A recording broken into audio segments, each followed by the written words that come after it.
Soon. I'm the Chief Executive Officer at Highland, and I'd like to personally welcome everyone to our first webinar focused on the 2023 EPA School Bus Grant Program.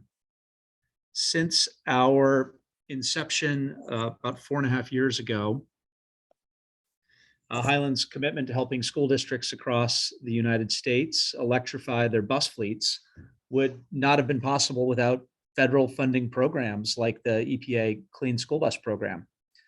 Today, we're very excited to spend some time with all of you talking through the details of this year's application, get into some of the ways in which school districts can position themselves for success, and hear about the experiences of school districts who've already electrified their bus fleets or are currently in the process of doing so. Here to guide the discussion on the EPA Clean School Bus Grant Program is Director of Market Development at Highland, Amy McGuire. Amy is, without question, probably the most knowledgeable on the specific topic of anyone I've met anywhere in the country. And I would say maybe the people at the EPA would rival Amy, but outside of that, there's no one better to get you up to speed. Amy leads Highland's efforts to mobilize stakeholders within and around a school district to encourage a school district to electrify its bus fleet.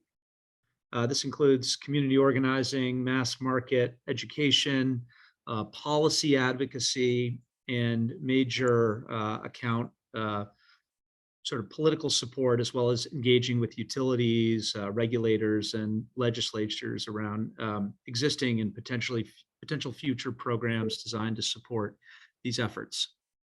Amy holds a Master's of Public Administration in Environmental Science and Policy from the School of International and Public Affairs at Columbia University, and also a Bachelor of Science in Earth Systems, your meeting ID, followed by renewable energy resources from Stanford University. Amy is mom to a fabulous 6-year-old. Enter your participant ID followed by pound. Otherwise, just press pound. Maybe we could mute Tony. Thank you. Amy's also a former professional cyclist and elite triathlete, a passionate home do-it-yourselfer, and Amy is a newly adopted human of Norman, who is an amazing Great Dane. Next up, I'm happy to introduce our featured guest speakers, the first being Superintendent Andy Edmondson of Hardin County School District in Illinois. Andy is in his 6th year at Hardin County Schools, located in the southeastern corner of Illinois. He's currently in his 4th year as superintendent and has worked to instill, if you can believe it, you can achieve it attitude. Mr. Edmondson's been an administrator for 18 years. Some of those highlights include helping lead Chelan Middle School in Sterling, Illinois, to its highest achieving scores in both math and reading, as principal of Lincoln Elementary School in Sterling, Illinois. He led a National Blue Ribbon School to its highest academic scores. From there, he went to Newman Central Catholic High School, leading it to its 2nd highest ACT score in school history. And after Newman, he went to Marion Central Catholic in Woodstock, Illinois. And in his 1st year there, moved the average Marion ACT score to 25.1 for the first time in Marion's history. Our second guest speaker today is Superintendent Tim Farquer of Williamsfield Schools, also in Illinois. Hey, Tim, thanks for joining us. Tim comes from a family of educators and has worked in public education for 25 years. He's superintendent for Williamsfield Schools, an EPA school bus rebate winner, and is in the process of implementing the first electrification of his school bus fleet there. Tim is also the administrative lead for the Bus to Grid initiative and a senior advisor for the World Resource Institute's Electric School Bus initiative. He holds a master's degree in educational leadership from Bradley University and an educational specialist degree from Western Illinois University. He lives in Williamsfield with his wife, Nadine, sons, Benjamin and Cade, daughter, Olivia, and their various pets. Again, welcome to both of you, and thank you so much for being here. And with that, I'm going to turn it back over to Amy. Amy, I'll let you take it from here. Thank you so much. Thank you, Duncan. That was a very kind introduction. Kind of embarrassing, actually. I can't remember. I don't know how all that stuff got in there, but here we are. And yes, I definitely thank you, Andy and Tim, for joining us, and to all of our participants. This is looking great. I'm really happy to talk to you a little bit about what we do at Highland, why I and we think electrification is so important and will really help all of us, and also how we can participate in the EPA program and the opportunities that we have in front of us. So if we can go over to the next slide. Like I said, I'll give a quick overview of Highland for those that aren't familiar with us or only vaguely familiar. I guess you found us here, so that's a good start. What we do is, as it says, we try to be partners in fleet electrification.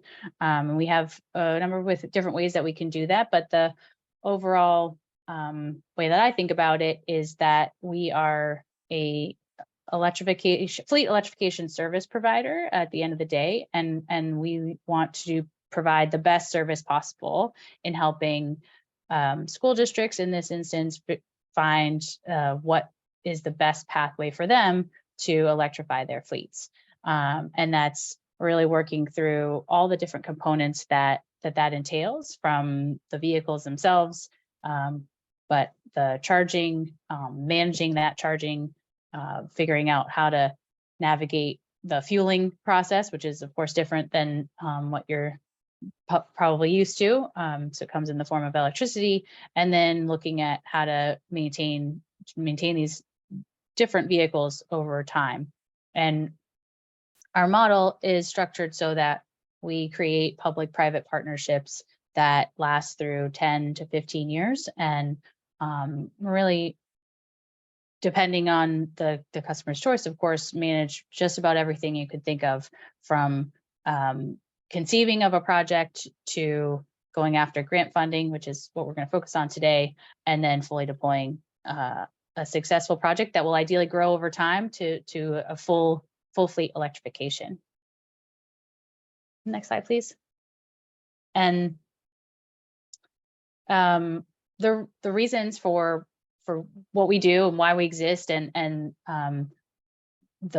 are all of these benefits that we see here. And I think, we not only what Highland's goals are, but we see that there's more and more interest from everyone, from the federal government, of course, to state governments and the utilities and school districts themselves, sort of really keying into the fact that there are huge benefits from electrifying. It's difficult and new and different, but the benefits really are tremendous, and they come across the full range of everything from just budgetary to and driver satisfaction, to be just sort of an interesting one, but very true, I think, across what we've seen, where people just like having electric school buses. If they can afford them and they drive them, it's great. But then, of course, we're reducing emissions, we're reducing the health impacts on the communities that we're operating in, and finding that students are healthier, happier, and doing better in school. And then you can move into where my energy nerd background comes in on the energy asset side of the vehicles themselves. So we can start supporting the grid or buildings during an outage, and really supporting the grid through outage conditions or on a regular peaking day. So hot summer, we could provide energy back to the grid. So for all those reasons, electrification is a pretty exciting opportunity for all of us. Next slide. And we're seeing that they really do all to come together and from what I'm really impressed with in this round of the EPA grant program is that really across the board, these are things that they're going to be looking at in grants, in grant applications, and are things that if done well, and we think that we have a some solutions to creating good, successful, high quality, high scoring applications, that all of these things can be part of that, the outcome of those, and in the projects themselves. Slide, please. So, what is this EPA Clean School Bus program, you say? Hopefully you know a little bit about it, and some of you may have and probably did participate in round one, which was through 2022. But the program itself is all part of the bipartisan infrastructure law, and is a $5 billion bucket over 5 years, with the overarching goal to replace existing school buses with cleaner, zero emission or low emission models. The first round was, as I said, in 2022, and awarded about a fifth of that, so sort of right on budget, I guess, and got a lot of buses were funded through that program, with the majority, over 95% were electric, which is very exciting, where clean school buses can be other alternative fuels, but the program focus ended up being on electric school buses, zero emission vehicles. It was a rebate, which is different from what we're going to talk about. Oh, that's okay, Janelle. Next slide is great. Thank you. In round two, which is probably the most important thing to think about. It's a very different structure, and one that can take more time and resources to participate in, but I think allows for some really excellent opportunities to demonstrate just how high quality projects can be deployed using this funding, as well as has an opportunity to really leverage the funding to go further than it did in that first round. So I'm particularly excited about this structure, and think Highland is very well positioned to support districts in navigating this process, whether we're your direct application partner, so applying on your behalf through what's called the third party sub program, which I believe we'll get to in a minute, but or supporting you through the process in any number of ways. Before I dive into that, the most important parts of this grant program really are what I was referring to earlier on, the other pieces and the benefits of electrification that can be accessed through the program, but also the things that are more challenging for districts to do on their own, that Highland can help bring expertise and access to those program elements. So specifically, I'm talking about creating engagement with environmental justice communities, and engagement, educational and outreach in the educational outreach format, but also in workforce development. So Highland has a whole team focused around both of those things, has two teams focusing, distinct teams focused around those specific things. So our market development regional team does a lot of stakeholder and community engagement work today, and we're expanding that all the time. And then when we go and deploy our projects, we are incorporating workforce development and training right out of the gate. And we're looking at this grant opportunity as a way to expand upon that and show our expertise and our best practice around that. Of course, we have the largest number of school buses, electric school buses deployed in the country today, with a growing number. I think someone will correct me. I think we're in the 500 range, maybe more, of contracted buses to date, all across the country and in Canada. So we'd like to think that we can score pretty well on the you know how to do this and have relevant experience checkbox, which is not actually a checkbox, it's a whole paragraph section thing. But with that, we think we have a pretty high, we can demonstrate that we have a high probability of success in deploying these, which is another component of the application. And then with our business model and the way that we help districts fund projects. Simply and inherently and within our design, we're set up to really support the cost share element, which is a high point section of the application as well. So we highlight these as areas that Highland can bring value to a project, but specifically to the EPA grant program, that are also all high value point sections of the grant application itself. Next slide, please.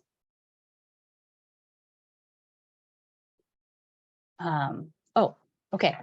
Yes, please definitely do. I thought I had one more there, but please do definitely submit your questions in the chat. Our goal is to create a bit of a dialogue and make sure you're getting everything you want to learn about from us. And Tim and Andy are here to really share their experience, both with being on the ground in your shoes at school districts and have been taken on electrification efforts themselves. So while you're thinking about the questions, I would like to tee up some specific questions for them first, sort of have maybe given you all something to think about within the EPA program and what Highland does. But I think you'll all enjoy just hearing from Tim and Andy's experiences. So I think Tim runs, it's such a cool organization, the Bus to Grid initiative. And I would love for you, Tim, to just share with us a little bit about that, but sort of why you started down the path of electrification. And in my mind, it's linked so much to the Bus to Grid initiative, but sort of what got you on that path and what inspired you and maybe what others might want to think about. Oh, thanks, Amy. Interestingly enough, for us, our school bus electrification effort started with an issue of energy resiliency. We're a small rural community at the end of a long utility run. We're in a village, central Illinois, of around 600 residents. So, and we were frequently without power. The infrastructure was a little aging at the time. When you're a small village like us without power, you're one of the last to get put back online because that's just proper business. I would do the same. You got to get the most customers back online as quickly as you can. So we started studying ways that we could make our community and our campus more resilient. That led us to clean energy solutions and putting applications to install a solar array here on campus, which also led me to discover the, simultaneously, this is back in March 2018, late 2017, early 2018, and started to realize what was going on in the world of vehicle electrification.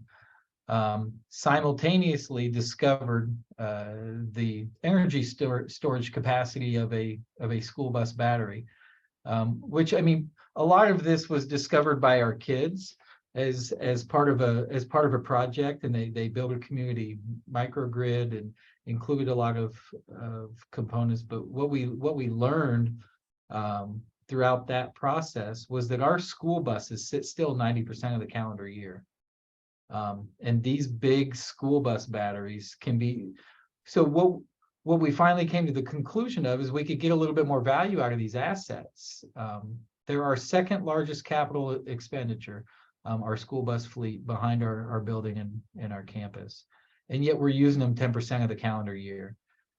So all of those components combined, we decided to explore not only fleet electrification, but fleet electrification with infused bidirectional energy flow, right? Vehicle to building, vehicle to grid technology, so that we could leverage the power of the bus battery as an energy asset during that 90% of the calendar year when it wasn't in motion. In March 2018, we received our first electric school bus bid for $298,000, which has shocked me at the time, but man, I would love to get a bid for $298,000 today.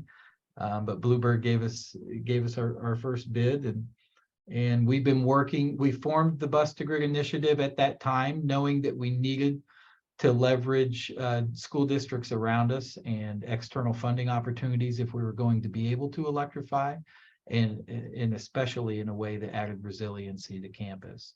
So that's been our route.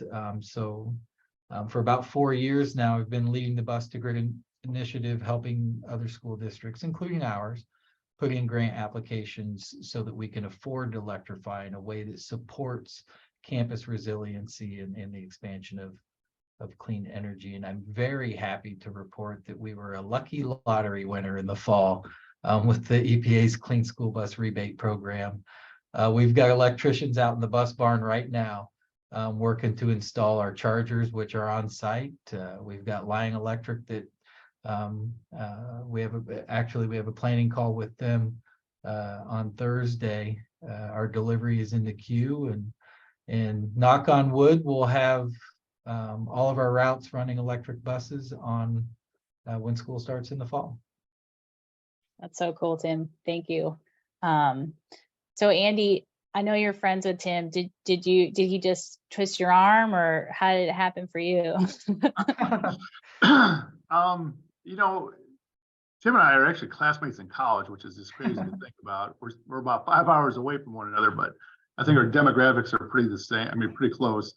Down here in Hardin County, for me, it was more financially driven, and I love the clean energy. I'm passionate about, making the environment better. But a classmate of mine who we're on social media together, he was promoting how New York was going to have electric buses by 2035 or something to that sort. Yep.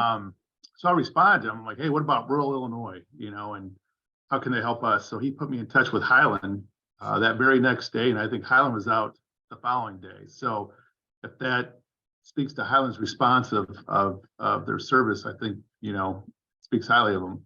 But we're a rural community. We have 182 square miles in our county. So like Tim, our transportation budget is about 12% of our overall budget. So last April, we exchanged this message on social media with a friend of mine that's into electric buses. And then he turned me over to Highland. Highland and I met, I think it had to be last April. And then right away, we started meeting with the electrical service provider in this area to see if this was even possible. From there, we started looking at, hey, what's the advantages of doing this versus the disadvantages? And, it was at the last June board meeting. Gas prices started going, I think they doubled, so I was talking to our Board of Education saying, hey, what cost us $250,000 last year is going to cost us $500,000 this coming year. And we have nothing more to show for it. And, so at the time they knew we were writing this grant, and I'm like, there's a possibility of savings here we need to look into. And the board was very supportive at the time, up until we got the grant. Then I think that there became a million questions. We were fortunate enough to get, I think 12 buses and about $250,000 for infrastructure in our grant.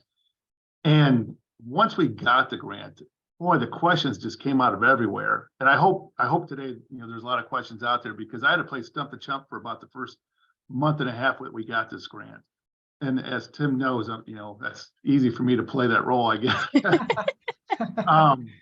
But anyways, long story short, we looked at this, we got the grant, received the grant. Highland was instrumental. I mean, I'd say they did 85% of the grant work. My bookkeeper probably did the other 10, and I think I signed off on a couple things, if that tells you stuff. But I had to do a lot of work with the infrastructure side, is really where I spent a lot of my time in getting prepared for electric buses. I'm not an engineer by any stretch, but I had a lot of questions, a lot of, being in rural Illinois, there's just a ton of questions on capacity and transformers, and, we didn't have big enough transformers. So what do we need?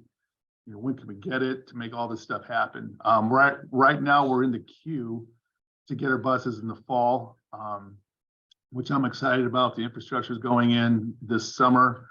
But there was a lot of groundwork, and it was great to have Highland help us up until like a couple of weeks ago, because we were having issues with the EPA, the exchanging of buses, to turn in buses, to get this grant, so we had to we had to work through some extensions. So, kudos to Highland for helping us, because clearly I'm not smart enough to figure all that out by myself.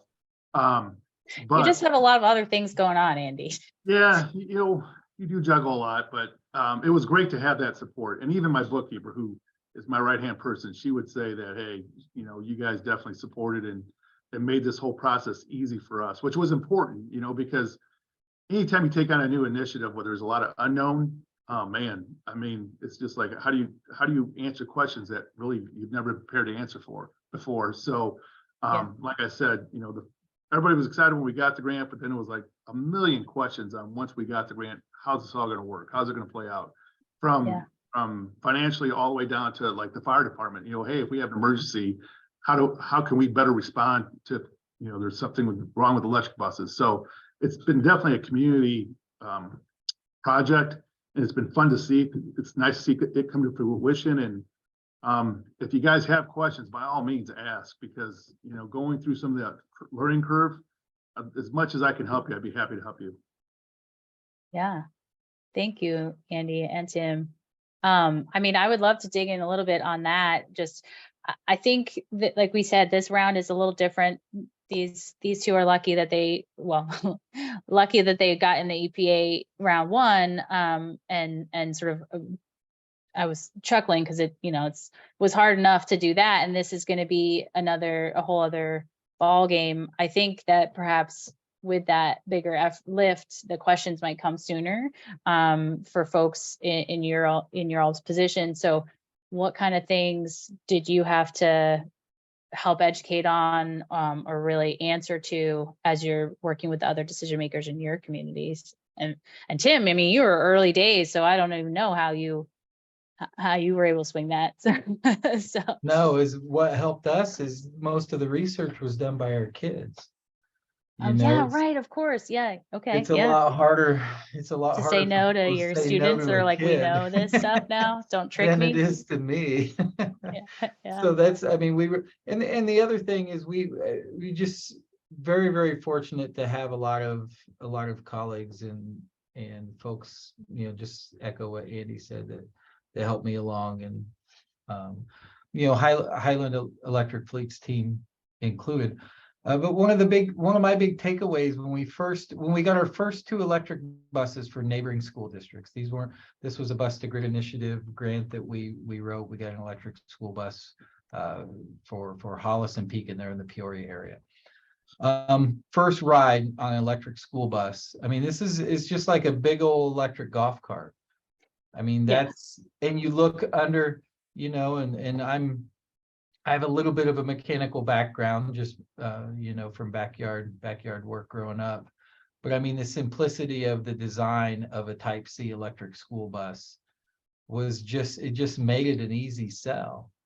Now I know the complexities of bidirectional charging and vehicle to grid technology is another beast in and of itself, but the technology behind the electric school bus, the Type C in particular, I just found very easy to articulate, to explain, to take pictures of and show folks, and really squash any hesitation that they might have.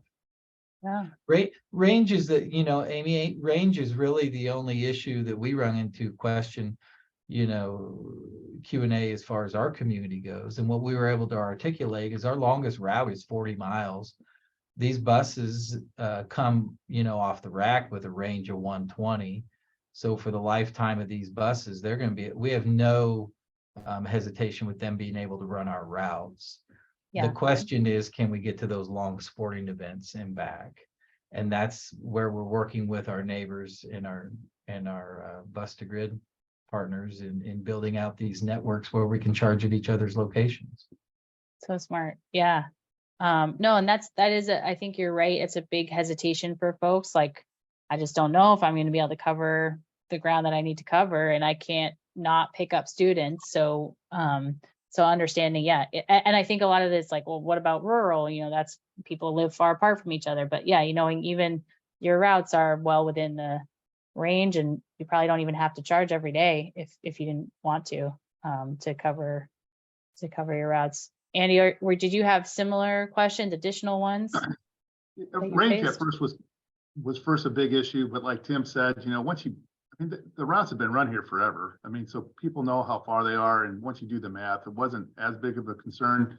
Got it. The long routes, obviously, like our sporting events away, but we have 17 buses in our fleet. 12 will be electric. We'll still keep 5 diesel. And I was in a conference, and another friend of mine asked that same question. It's like, if you're concerned, take a diesel. I mean, we're not 100% electric. I mean, there's still a need for them at some point. But I will say this: one of the best conversations I've had was this spring, was with the Illinois Propane Association president. Called me up, left a message, wanted me to call him. So I called him, like, yeah, well, how can I help you? And he's like, why'd you pick electric buses? And because propane is just as clean and all this other stuff, and the range is a little bit further.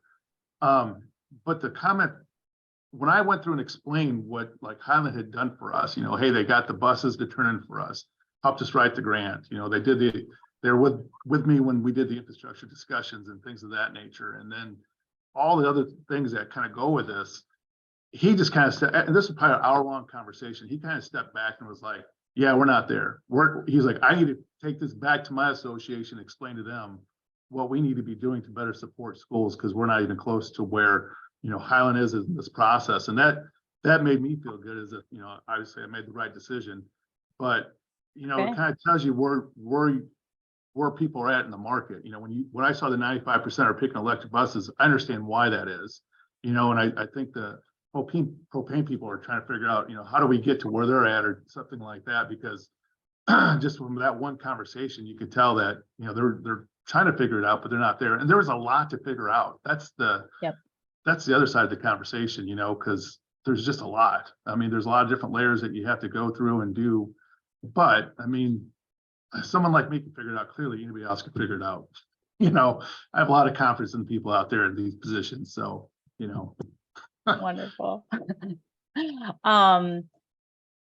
What was it like applying for, and Tim, I know you participate in you have over time, and you are actively involved in a lot of different grants. You described a little bit, Andy, sort of having the different roles within your own organization, and then we of course worked with you. But Tim, you didn't work with us like on the EPA program. What is that like for you, and how do you navigate that much those efforts? Experience, I think. Yeah. I mean, that really is. This round of EPA grants is going to be pretty similar to past DARA. Okay. I've submitted and failed on 2 DARA applications pre-COVID. But just knowing the lay of the land a little, if you don't have somebody on staff that knows, there is a learning curve there. Yeah. I feel much better now.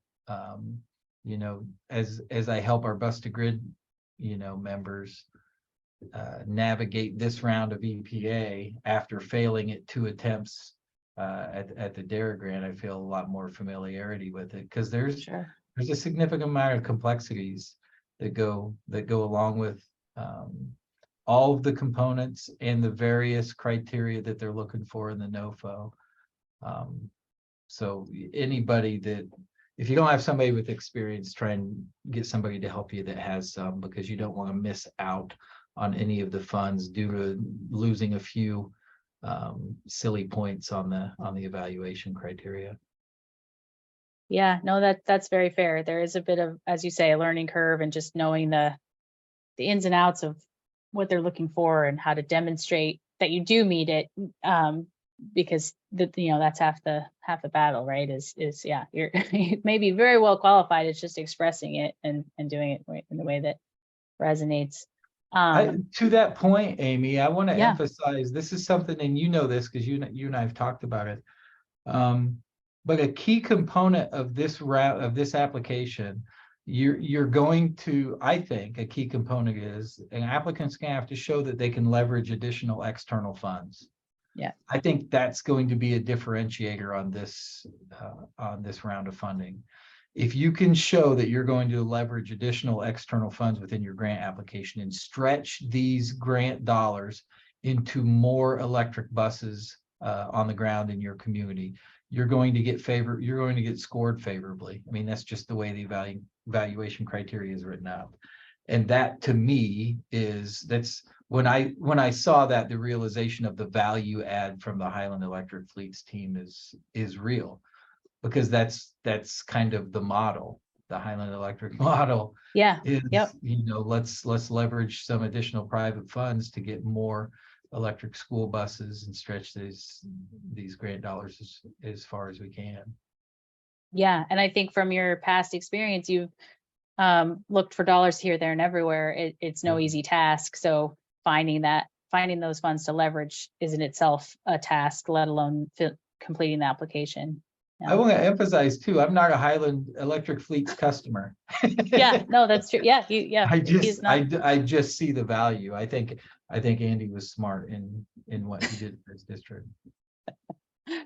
Nice.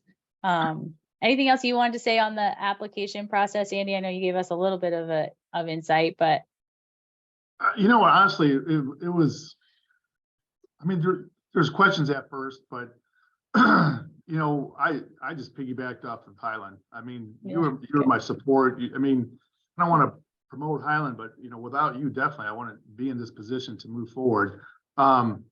Knowing Tim for a while and going to some of his talks, you know, clearly this gave me a vision that, hey, for our district, which is a very financially challenged district, I needed to move in this direction financially.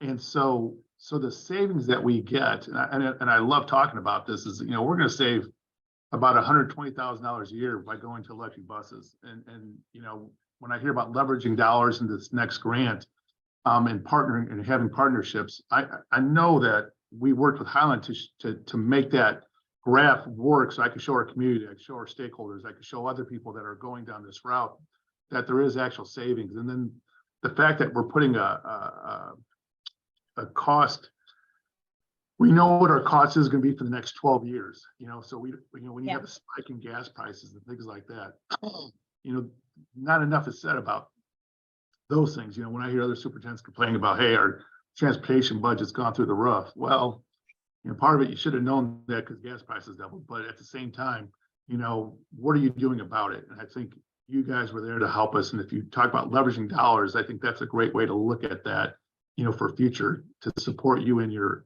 grant writing. yeah. And both of you have said that it is a full community effort. Have you all had the opportunity to have, you know,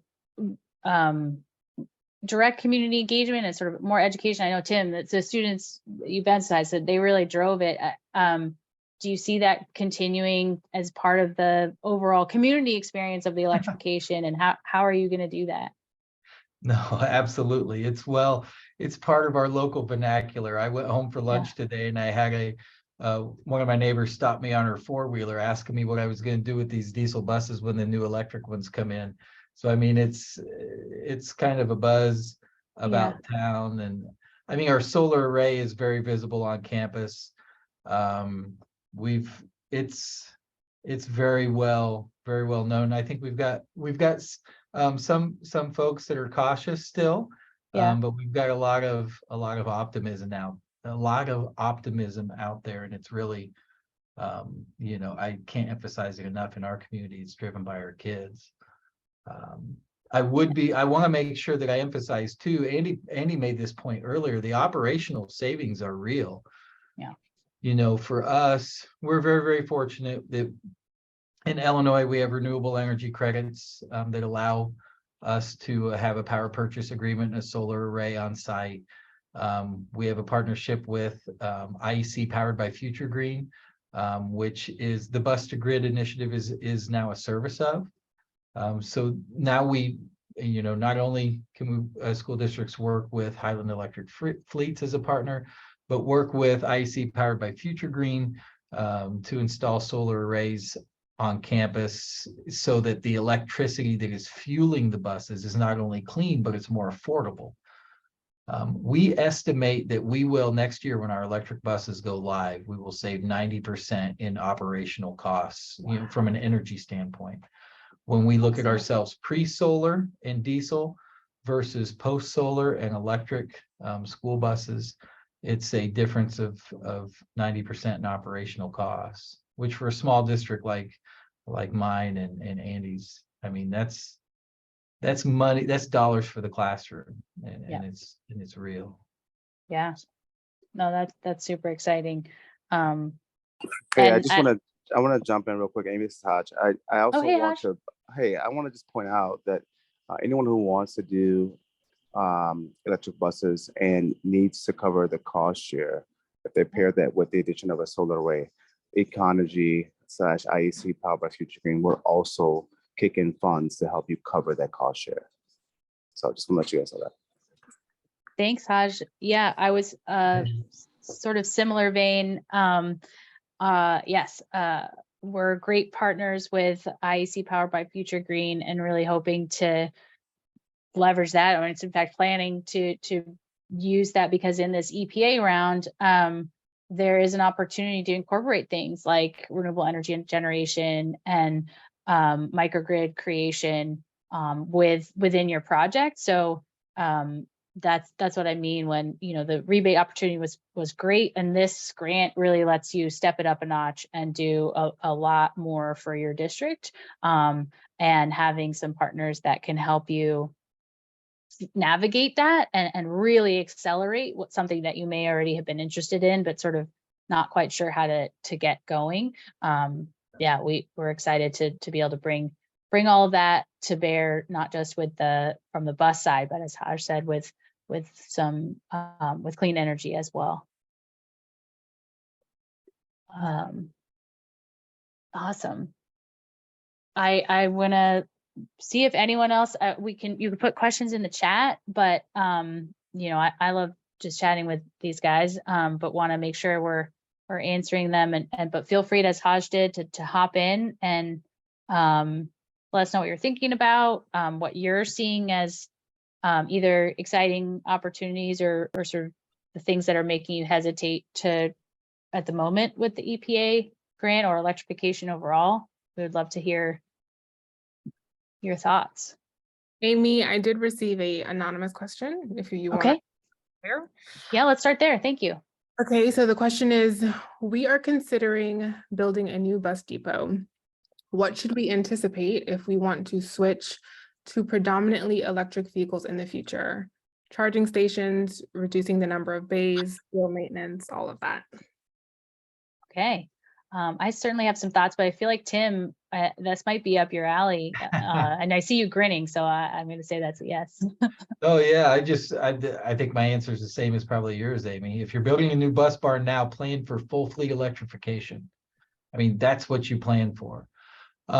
Also know this, like when I first discovered, you know, bidirectional energy flow and vehicle to grid technology, my concept was my buses are going to be plugged in all the time, and they're either going to be charging or discharging, because we're going to be, you know, we're going to be doing something with the energy one way or the other. And that's not realistic with regards to battery chemistry. Yeah. So it's not, I should say, optimal to have, in my vision at that time, I had full, you know, at least 60 kilowatt bidirectional V2G chargers for every bus in every stall. And that's not necessarily a smart way to go about it. And you know, this is where you want to sit down and do the math and figure out exactly how many, for me, bidirectional V2G fast chargers that you want to be able to support, and how many level 2 chargers you want your bus barn to be able to support. So then you can right size your infrastructure. And as Andy mentioned earlier, then you have the right transformer in place. You have the right pipe coming into your building to support any energy that you're going to export, and just do all that planning up front. The old Andy, big you want once philosophy. Yeah. Oh yeah. Yes, No. that was Go a ahead, great Andy. point. Great point, Tim, because in designing ours, you know, we were obviously the one-to-one chargers obviously are more expensive. And And what I always look at is what's your return on investment? And so to kind of hedge that a little bit, because yes, I mean, we're excited about, making our buses make money for us in the summer. But with the technology not quite there yet here, what we decided to do was do 6 1-to-1 chargers and then 2 3-to-1 chargers. So, we hedged that a little bit to kind of help us. And then it kind of helped our electric company too, because how much power, there's Yeah. quite there. I mean, how much power is this going to take to do this? And then, how's it coming back onto the grid? And I mean, I spent a lot of my time with this project answering those questions and getting this, kind of sold to our community. But that's a really good point when you're setting this up, if you're making money off your 1-to-1s, and maybe at some point you could change your 3-to-1s to 1-to-1s too. But yeah, we kind of hedged that a little bit just to protect ourselves and also space wise too. You're just like, how big is this going to be and all these other things. So great point there, Tim. Amy, could I weigh in for 20 seconds? Please. Yeah, I think please do. the questions is a good one. It's a unique opportunity. It's a blank slate. And if I were in this person's shoes, I might consider putting out an RFI. So not a formal RFP, but really a request for concept papers. And if you were to publish, effectively a little bit of high level information about the makeup of your fleet, just the size of the vehicles, the route lengths, you could ask people for concept papers and paint this vision of an electrified fleet someday, but really ask for vendors to weigh in with ideas, because you've got a bunch of different things that I think you need to be stitched together. There's the route planning and the technology selection for reliable electrification routes. There's a whole world of vehicle to grid opportunity, and people could weigh in with their experiences in that state with your particular utility company. There's a whole world of resiliency that Tim got into earlier about backup power. If that's something that you need, you could just flag that. And then there's a whole world of grant funding available. And I think vendors could be really well suited to provide sort of some free consulting to give you some ideas on what to do, how to do it, how to think about the sequencing. And so, I might consider doing that as potentially one next step. Awesome. I did see another question more related to the application logistics. And which is a good one. How long does it take but we're talking about how hard this application is. How long does it take to put an application together? So very good question. And we can definitely hear from Tim and Andy on other experiences. What we're basing our estimations on is sort of understanding based on experience how long these things take, but then dissecting this application itself. So for example, there are 17 sections and subsections. So there's all these different parts that you need to put together, then plus a bunch of forms required and otherwise, and then plus an opportunity to get letters of support and other things like that. So I think it's close to 30 different pieces that all take time. So we did some estimations on getting the information, drafting, consolidating everything, reviewing it.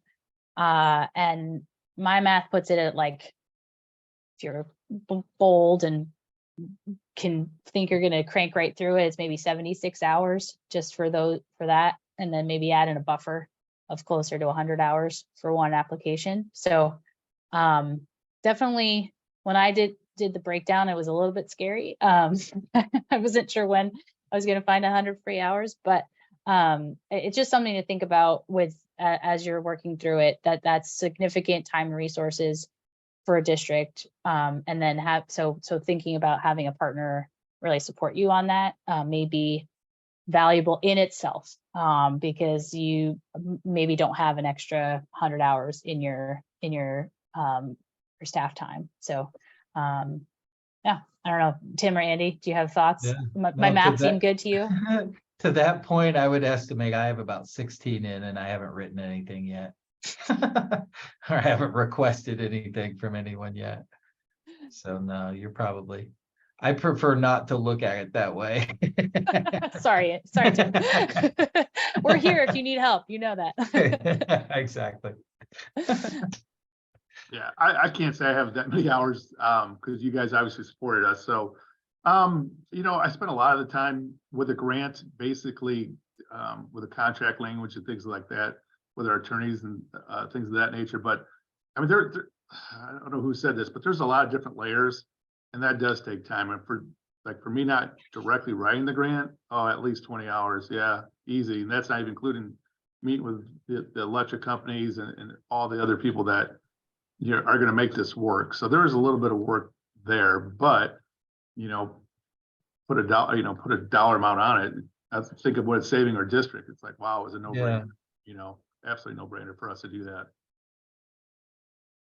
Yeah. I'll tell you, to that point, Amy, the writing a couple of unsuccessful DARA grants really helped me map out, Oh, yeah. our approach got better every time, even though course. we didn't get funds at that point. Yeah. Janelle, I think you may have more questions for us. Yeah, we got some from registrants. Oh, perfect.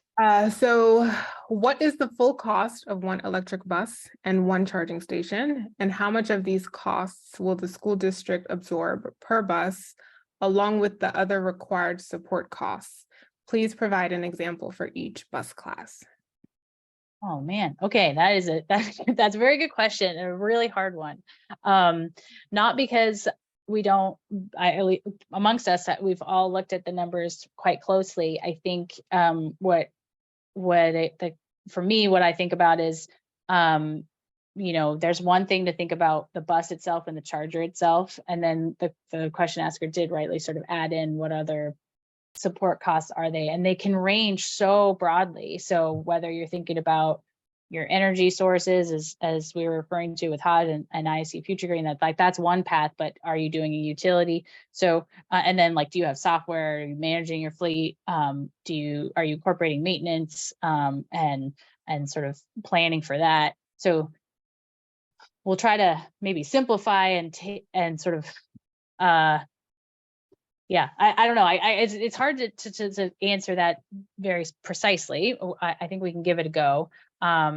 There's certainly well within the range of the funding offering for buses and chargers is, the cost of buses and the chargers themselves are well supported by this EPA grant amount. I think we could all confidently say, Tim and Andy, if all you need to do is buy buses and chargers, and you got grant money, you'd be golden. No additional cost to the district at all. And then once you start layering in the other things I mentioned, I'd like to think that Highland does a really good job at figuring out how to make that affordable and use the funding that's offered in the grant to get to a place that is absolutely affordable. And Andy, hopefully you can speak to that for the district itself, where we're absolutely minimizing any additional costs to the district itself. But as far as we can definitely have a much more in-depth conversation about everything that would be included in the cost itself, because that's a big long list of things. So to help you with that, Amy, what we did is we looked at what we're paying currently per bus. So I'm looking at the numbers right now. Per diesel bus, we pay for leasing it, for the gas, for all the maintenance, all that stuff. We're at $27,000 per bus. And then by using Highland Electric, we're going to be at $20,750. So, there you got almost a $6,000 savings per bus times, 6 for next year and 12 the following year. So, that we just kind of factored it all in. So we took the entire cost of the diesel, what we're using now, and what the entire cost of the electric bus would be. And if that helps you, that was our cost down here. Now the infrastructure costs, we got a grant for $240,000, and I think the costs are right about 300 because of the 1-to-1. I mean, so, you know, there's a little bit more expense there. But fortunately we got grants, full disclosure on that. So there's not been any cost to the district on that at all. The one thing I might want to add to that is that, you know, looking long-term, you know, Highland offers the maintenance of these buses, the duration that we have them. So a big concern for us is, yeah, we got the grant, but what happens in year 7? We need a new battery for one of the buses. You know, my board made me answer that question, you know, so clearly we have an agreement with Highland that provides insurance to cover all that. So, you know, in year 7, 10, 12, whatever, if something major goes wrong with the buses, that expense is part of our cost to Highland. So that made our community kind of feel at ease that, hey, yeah, we got this great upfront grant, but long-term wise, for the duration of this contract, we're going to be okay. Again, controlling our costs for the next 10, 12 years. Yeah. Yep. I know we're, please do send your questions if you have them. We're closing in on time. And I would love to hear a little bit from Andy and Tim, sort of last words of wisdom. If you could do it all over again, or what you're looking for the future, kind of, yeah, what do you want to leave folks with today? Go ahead, Tim, you're the expert. I've got 2 quick things I think to leave folks with. One, incentives for school bus electrification will not be this high again. 2, this round of EPA funding, 15 points in the evaluation rubric is awarded to the leveraging, showing that you can leverage additional external funds for fleet electrification. That is going to be key. You know, for us, you know, we're good here with the fortune that we had in getting the rebates. Our other bus to grid members are still looking for funding. So we're going to be working with the Highland Electric Fleets team and the team at Econergy and IEC Powered by Future Green to leverage those additional external funds so that we can earn those 15 points and win awards for our school districts. Good.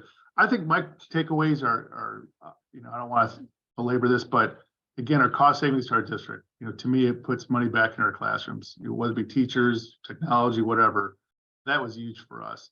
And then secondly, you know, I think of you know, 92% of our kids take buses. We have, like, I think 162,000 miles that we travel each year.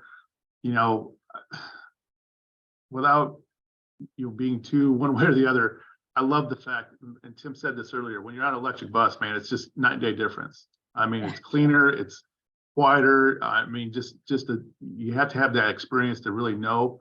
But then finally, I think the sooner you get in, the easier it is. You know, we've had I think Tim and I have had some issues kind of getting through some of the weeds, you know, to lead the way and all that stuff. But with that being said, I think it only gets harder the longer you wait. So, you know, I wouldn't wait much longer, especially with the dollars available. So I definitely, you know, tackle this sooner rather than later. There's no time like the present, I guess. Awesome. Thank you so much, both of you. We really appreciate your time, and everyone's here today. Please don't hesitate to reach out. Our email is on here, and if you want to reach Tim and Andy, we can definitely make sure that you have their contact information as well if they're willing. I'm okay. Good. I was like, oh, see, I didn't ask. But we really appreciate it. Duncan, did you want to send us off with any good words of wisdom? Just going to say thank you, Amy, for organizing and curating this discussion. And we look forward to speaking with anyone else offline as appropriate. So Tim, Andy, thank you so much. Welcome, guys. Good to Have a great day. See ya. Bye.